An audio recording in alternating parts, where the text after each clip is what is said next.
Good morning, good morning. Welcome to another beautiful Friday. Oh, I'm sorry. The music put me back to sleep. Oh, I know. Every time I'm like, I'm in the elevator, right? Which floor am I I getting know. off? What is that? I'm ready to get a massage, something like that. Yeah. I think that music is like a good combination of elevator music and the phone hold waiting music. Yeah, there you go. Yes. Uh-oh. Oh, there he is. Yep, there he is. Here I is. Good All morning, right. sir. Will you be here for the episode today, or do you need to dip out? I will be here until probably 10 minutes early. I got to go because I got a breakfast coming up. So I will be here for 2/3. Two-thirds. Perfect. That works just fine. Let's give everyone a chance. Get that beard in order, man, before you come on. It's getting a little out of hand. Yeah. Hey, Michael, actually, I have a question for you, real quick. Am I related to Jack Black? No. No. I want to say, Michael, I just love when you sing "Sharp Dressed Man." It's really my favorite of your songs. Crazy about a sharp dressed man. Yep, I knew that was you. I knew it was you. Do you use beard oil or beard butter in your hair? My wife bought me some beard oil and I didn't use it, but a bearded guy said, do it once a week, at least once a week. So I try to oil it once a week. Butter. I should get some butter. I'm more of a mixed. I use beard oil every couple of days, but beard butter to me is more soothing, so to speak. Because this part gets super itchy. I should look into that. Thank you, because I'm a noob.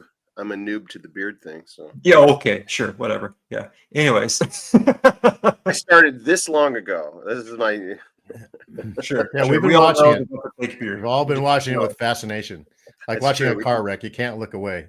You need to do a time lapse or take frames of when I was clean shaven. There should be a David Attenborough nature documentary about his beard. All right. Good morning, Patriots. Happy Friday. Okay, let's get into it. So today's going to mark the end of our educational series, focusing on the first 100 days of homeschooling. Now, before we get started, can y'all see a connection, just out of curiosity, between the first 100 days of homeschooling to another 100 days? What happened recently? That's kind of a big deal. The most eventful presidency in history. Yeah, that's for sure. No arguing with that. That is an understatement. Whatever side of it you're on, it's Right. eventful, right? So the whole topic of today is to show how just like the first 100 days of the presidency can really give you a good idea on where we're going, your first 100 days as a new homeschooling parent can really set the stage for, is this going to work or not?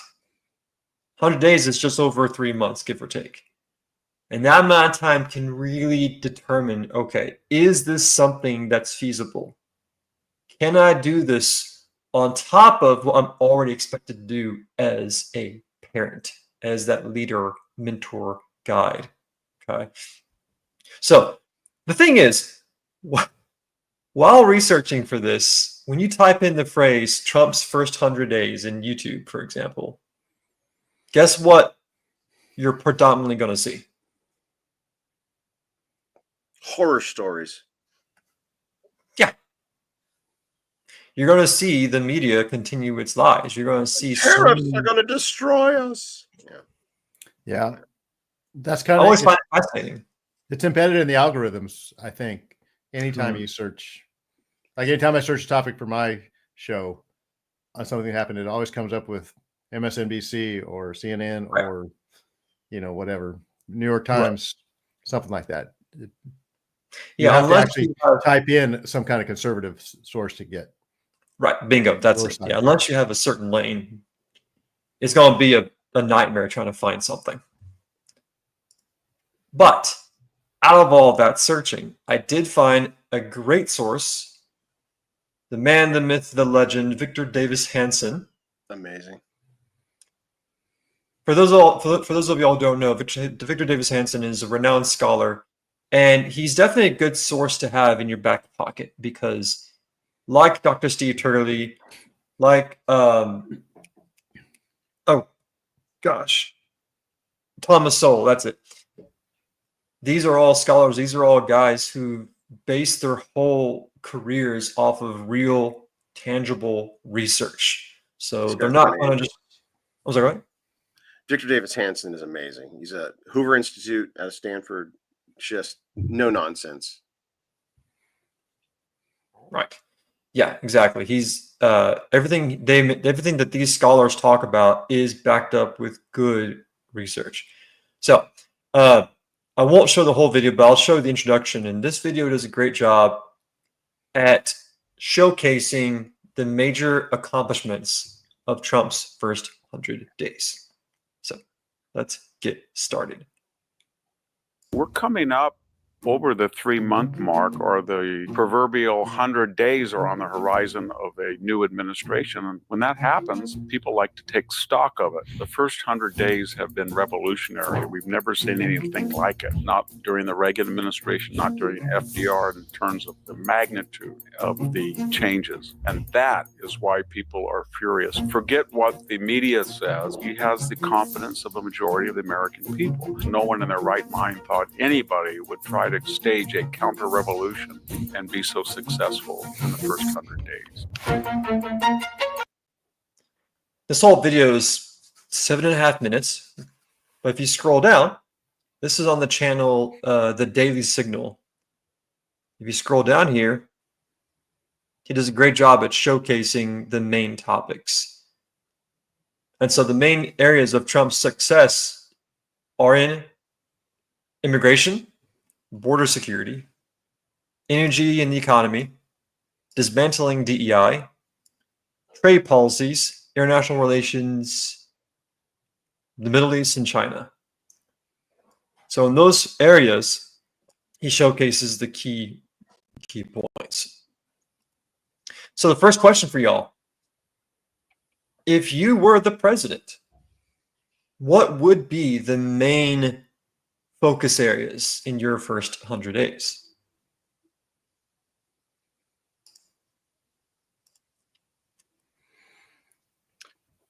Go ahead, wise man. In my first 100 days, I can't. I mean, once you have, it's like a paradigm shift when you don't know something until it reveals itself. It's like I'm not a politico. I don't know the workings, the inner workings, etc. But my first thought is, again, so grateful that he lost in 2020. So grateful that he lost, because that gave him 4 years of assembling a plan and a team, and 4 years of something to contrast, right? And so I'm not even going to venture anything because he's covering it. I don't know what's missing, Right. Joel, your turn. Well, yeah, I'm not sure what I do. I wouldn't have, probably going in, I wouldn't have the sense that I could even do this kind of thing. So, and I'm still, like I said, I'm still a little worried that, I love what Trump's doing, but I'm a little worried that he's just doing it himself. I don't know what Republicans in Congress are doing. Good point. Are they just kind of letting him do this out in front, and they're doing nothing, just waiting to see how it all goes, seeing how the waters come out? But it has to be more, like I said, it has to be more than Trump. It just can't, long term, it can't be Trump just doing all these things, and then when he's gone, what do we do? Is this a temporary revolution? Is just one guy doing it, or is this going to be lasting change? So I would be, if I were him, as I'm doing this, I would also be going to Congress and saying, hey, you guys need to get on this train too, because we need to make this thing last. Right. Both y'all make great points. The main thing is like, well, I'm not sure. I'm not a politician. I don't know exactly what to focus on. And so because of that, what should the mission be? If you're in a position where you don't really know exactly what to focus on, but you do have the big picture vision. If you were in charge of our country, what would be the big overarching mission statement or the vision for leading this country? I would go to the Constitution and say, all right, where are we violating these things? Where is there an infrastructure built up that's not supported by the Constitution, that's frivolous, that's, you know, it's the barnacles on the ship that are dragging it down, right? I would just be a constitutionalist as a general rule, you know. Right. And Joel, what would be your overall mission statement? Like, not small picture, but big picture. Michael said, we the people, and in order to form a more perfect union, whatever, I go right back to the founders. Yeah, so that's in the big picture. Yeah, it's I think my favorite phrase is make sure reduce the size of government so it'll fit in the box it came in. You know, that's good. That's good. I don't know. I don't remember who said it, but that was my favorite term. It's like that says it. Kind of gives you the whole story right there. That's good.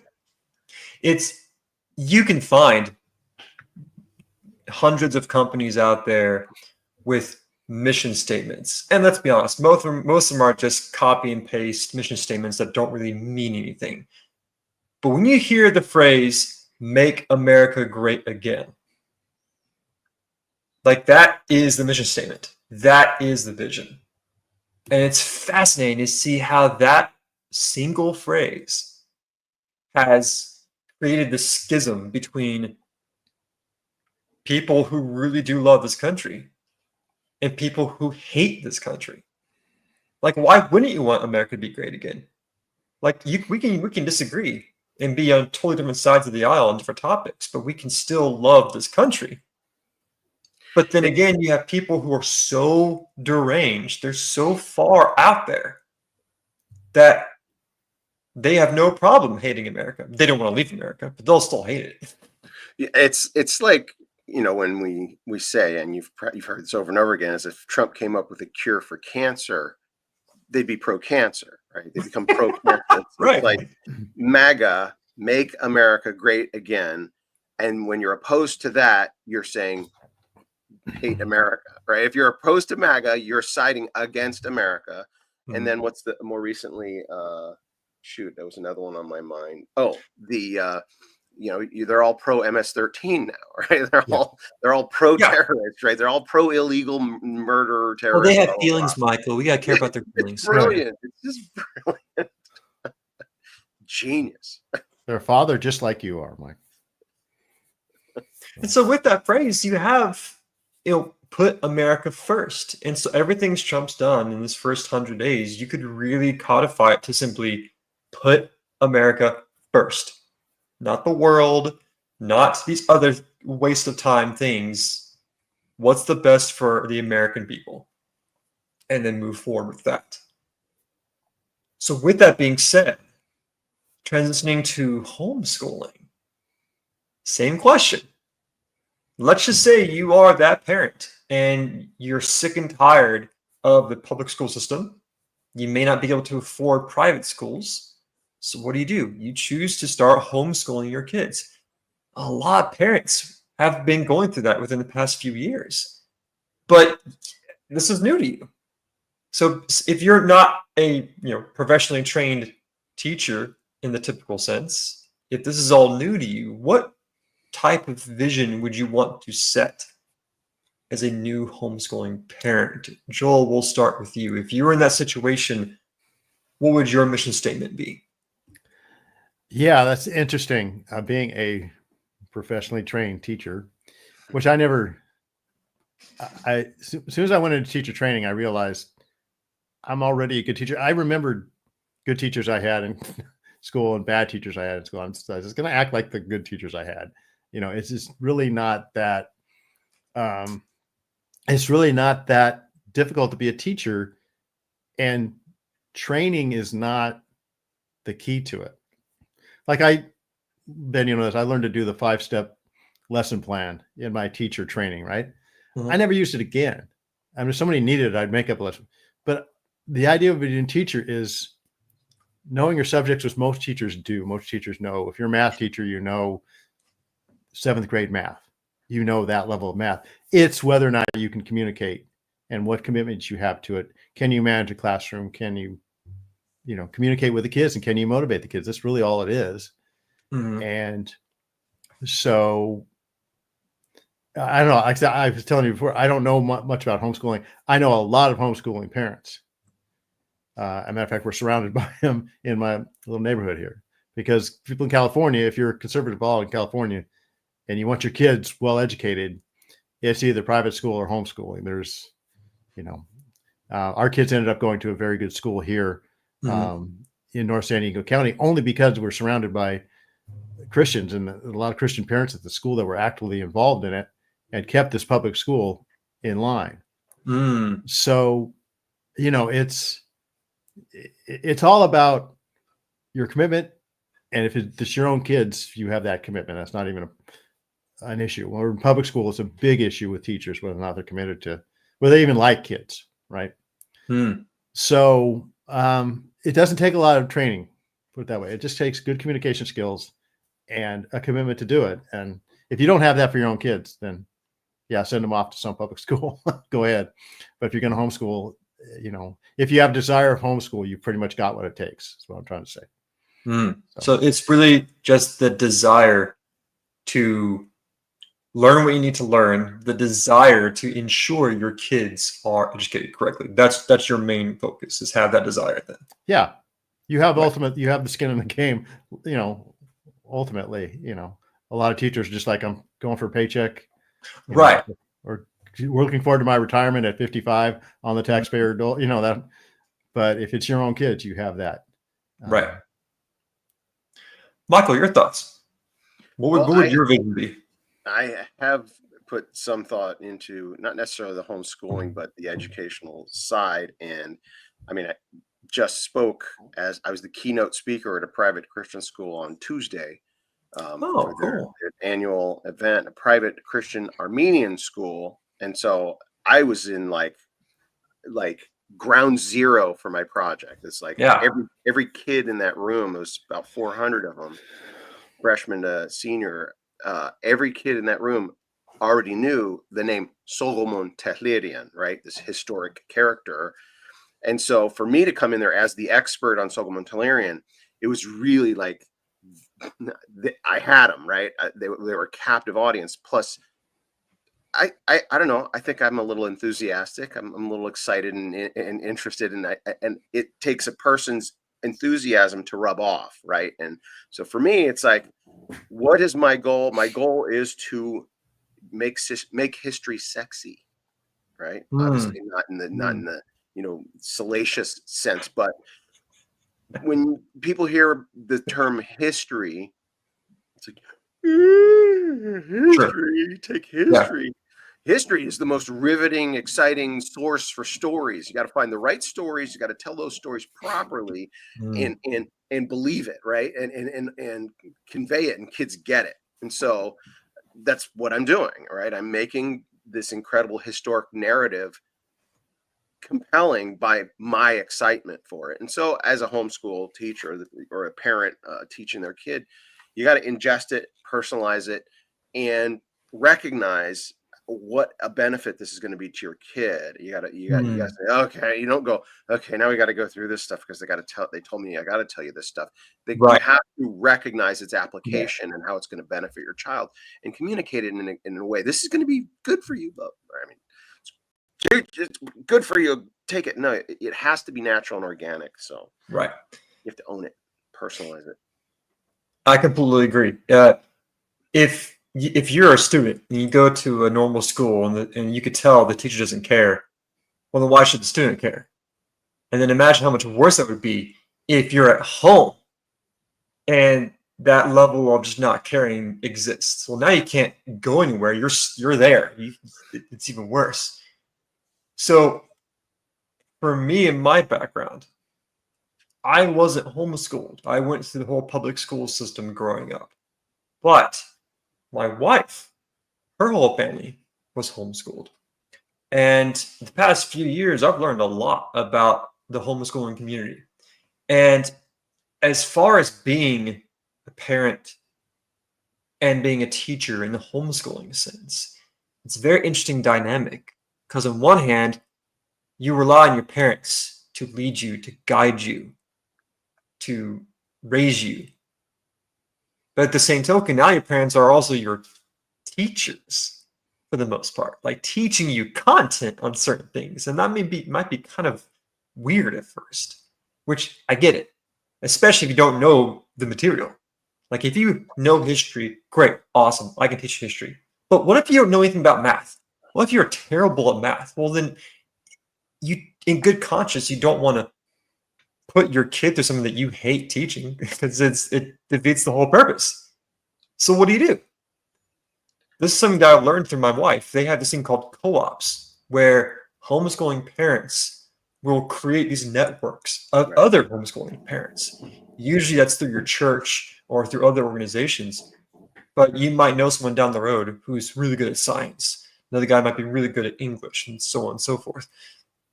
But the overall point, though, is to create that mission statement from day one to ensure your first 100 days is going to be successful regardless of what happens in the content. And so this takes us to the I gotta go. verse. Time out. Take care, Michael. So Joel, if you can, please, sir, Yep. if you can read for me this part. This is from Deuteronomy 6:5-9. Whole thing. Sorry. Let me scroll down here. There we go. And you shall love the Lord your God with all your heart and with all your soul and with all your strength.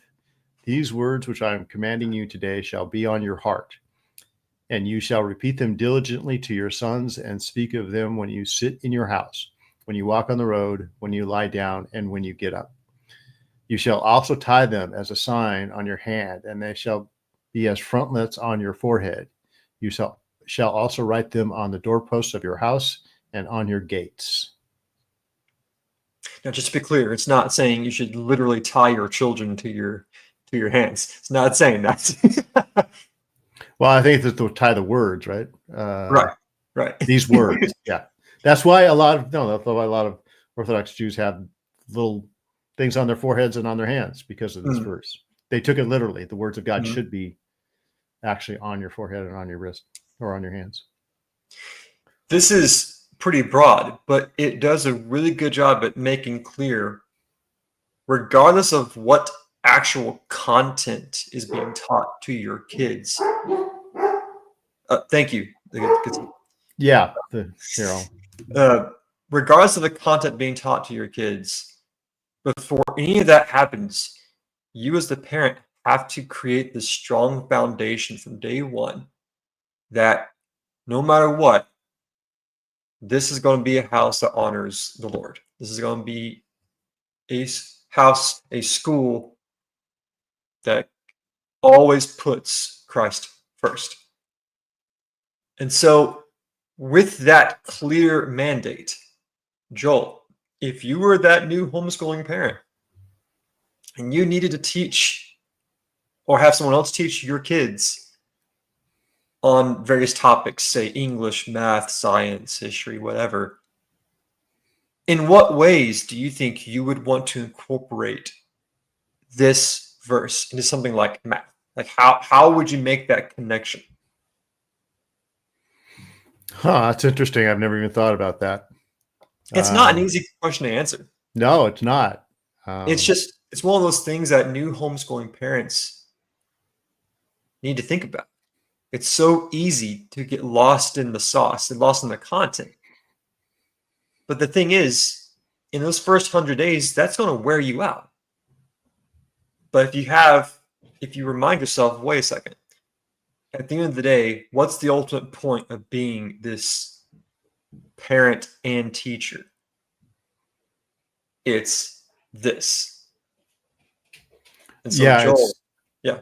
Well, no, it's funny. One thing all I can do is compare it to my classroom like in public school. And there was a advice I was given one time is don't smile until Christmas. You know, this, in other words, you can't try and be the buddies of your students. You have to let them know that you're in charge and that you're serious. This is serious business. And then afterwards, you know, if you don't smile till Christmas, you can smile all you want in the fall, in the spring, because you'll have discipline in your classroom. If you go in front of your students and try and be their buddies and try to show them how witty and you'll never have them. You'll lose them right away because children naturally want to know someone's in charge. And so this goes to all of life. I mean, I think I was talking yesterday about, you know, Disneyland dads and bulldozer moms or helicopter moms or whatever, or just parents that don't take the leadership of their family and the discipline of their children seriously will raise insecure, anxious kids. That's why we have so many insecure, anxious kids in society now, is because parents don't want to be parents, right? We have all up and down our street, we have young families, and you can tell which ones are the gentle parents and the, you know, all, you know, the kind of the hippie, you know, no discipline. Does somebody need a hug? Come here, you know, versus the ones that are old school, right across the street from us, right next door. There's that dichotomy right there, that contrast. So it's the same with school. You have to let your kids know, I take this seriously and you need to take this seriously, and I'm in control and I've got my act together. And they may resist it at first, but if you keep consistent with it and you're consistent and persistent, they'll have a security about it. It'll give them security, and most of the time anyways, they'll be on board eventually. But you have to be intentional about it. You have to, you know, anything you do with your kids, you have to be intentional about it. And you have to let them know that you're the adult, they're the child. And ultimately, if they don't like it, you know, I had a sign in my class, obeying the rules is mandatory, liking the rules is optional. You know? Right. You know, whatever, but you're going to follow the rules or you're not, you know, that's just the way it is. So, but as parents, if you take this verse seriously and you see it as part of the responsibility before the Lord to do this to your kids, then, you know, you'll, as long as you communicate that to them and let them know, hey, this is how we're doing and this is what we're doing. And that's kind of how you have to approach it. Right. You can't, if you're a homeschool teacher, you can't go halfway with it. Right. Or That's a great point. You can't just half it. You have to go all the way. Yeah. Because the results of your work are with you all the time. Yeah. And so when I was a teacher, on day one, I would tell my students, it's not about passing tests. It's not about memorizing answers. It's about becoming a critical thinker, learning how to think for yourself and not be blinded by anything else. Yeah. Now, that was in a private school that wasn't connected to Christianity. But when it comes to being in the home, being in this type of position, if I was a homeschooling parent, I would say, son, daughter, it's not about passing tests. It's not about memorizing facts. It's about becoming a disciplined servant of Christ. That's it. All your studies, all your lessons, everything you do in and out of this home, your ultimate goal is to develop yourself as a disciplined servant of Christ. If you can work towards that, everything else will fall into place at some point. I guess that would be my overall vision for my first 100 days in homeschooling. Right. So yeah, let's go here. So we are almost done here. About 1 minute left, give or take. But yeah, this topic is something that I'm really passionate in because long before I met my wife, I thought homeschooling was kind of like a fringe thing. Like, oh, those those are the unique situations. Those are the odd ones out. Those are the kids that are in a bubble, but they're never shown the real world. But over time, I learned that's not entirely true. Some homeschooling situations can be detrimental, especially if they're not in a Christian environment. But at the same time, your kids can still have a social life. They can still be shown what the real world is like. But ultimately, in my opinion, those first 100 days as a new homeschooling parent, you have to get that foundation set. It's not about the material learning necessarily. It's about making it clear what's the ultimate goal. This is it. Those are my overall closing thoughts. Joel, what are your closing thoughts? Well, yeah, I mean, interesting. We have a couple up the street on the other direction that's homeschooling, and they've kind of cut all their kids off from the other neighborhood kids because we have some pretty wild kids in the neighborhood. So Sure. that's kind of an issue here, or a thing happening. But at least they're taking this verse and other verses seriously. It's their responsibility to raise their kids, and they're fully invested in it. Mhm. And they're not sloughing them off to someone else's responsibility. Right. But and we want people who love the Lord with all their heart, all their soul, and all their mind, right? And that's what you need to be cultivating in your kids. They'll make them complete, fully rational, complete people in the Lord who love the Lord with all their heart, mind, and soul. So. Absolutely. Well, Patriots, as always, thank you so much for tuning in. Joel, you, sir, have a great day. God is always in charge. Christ is King. He is. All right. Everyone, have a great day. Take care. We'll see y'all next week. We're not next week. We're week after. Week after. Right. See y'all on the 16th. We'll figure it out, folks. Don't worry. Take care, everyone.